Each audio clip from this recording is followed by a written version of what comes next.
Well, hello again, my friends. And today again, we are talking about wise sayings. And I've had my mother with me and she's helping me this week.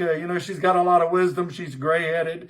And, anyway, today, I got a little bit myself. Today, we're going to be talking about the saying that is, again, it's a non-biblical saying, but the foundations of it could be found in the Bible. That is, cleanliness is next to godliness. All right. Have you ever heard that? Cleanliness is next to godliness? I believe probably sometimes I've heard parents say that to their children when they want them to wash their hands or their face or whatever it is. But where do you think that maybe now that particular saying is not in the scripture, but the idea of it could have come from scripture. Where do you think maybe the idea of cleanliness and godliness being connected together? Where do you think it might have come from, Mom?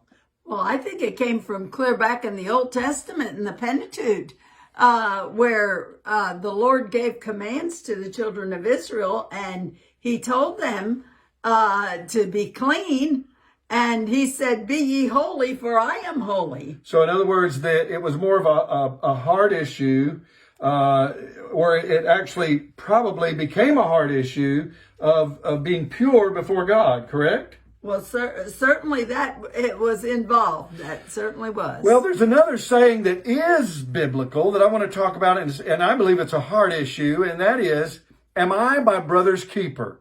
Am I my brother's keeper? Now, this is directly from Scripture, and it's in Genesis chapter number 4, verse number 9. Now, Cain has just killed Abel, his brother, and God is coming. He says, "Hey, where's your brother at?" And of course, I know God knew where he was at, but he knew he was dead, that Abel was dead, but he was fishing for Cain to confess what has happened. But instead of Cain confessing, Cain says, let me read it to you, verse number 9. Then the Lord said to Cain, "Where's Abel, your brother?" And he said, "I do not know. Am I my brother's keeper?" Now, basically speaking, I think we could say that Cain did not have a clean heart. Absolutely not. And obviously his mind there was no connection with God there.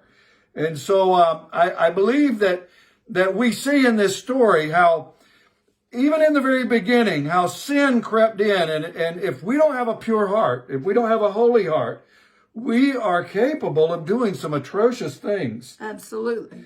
And so I want to encourage you today, my friends, cleanliness is next to godliness. That saying, it may not be in scripture, but I can say this, a pure heart is next to godliness.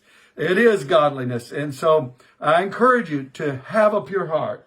But there is a scripture that speaks of clean hands and a pure heart. Very good. You're exactly right. Clean hands and a pure heart. Obviously, Cain didn't have that. That's right. So I encourage you today, cleanliness is next to godliness is not a biblical statement, but the principle is there. We are to have a pure heart. God bless you.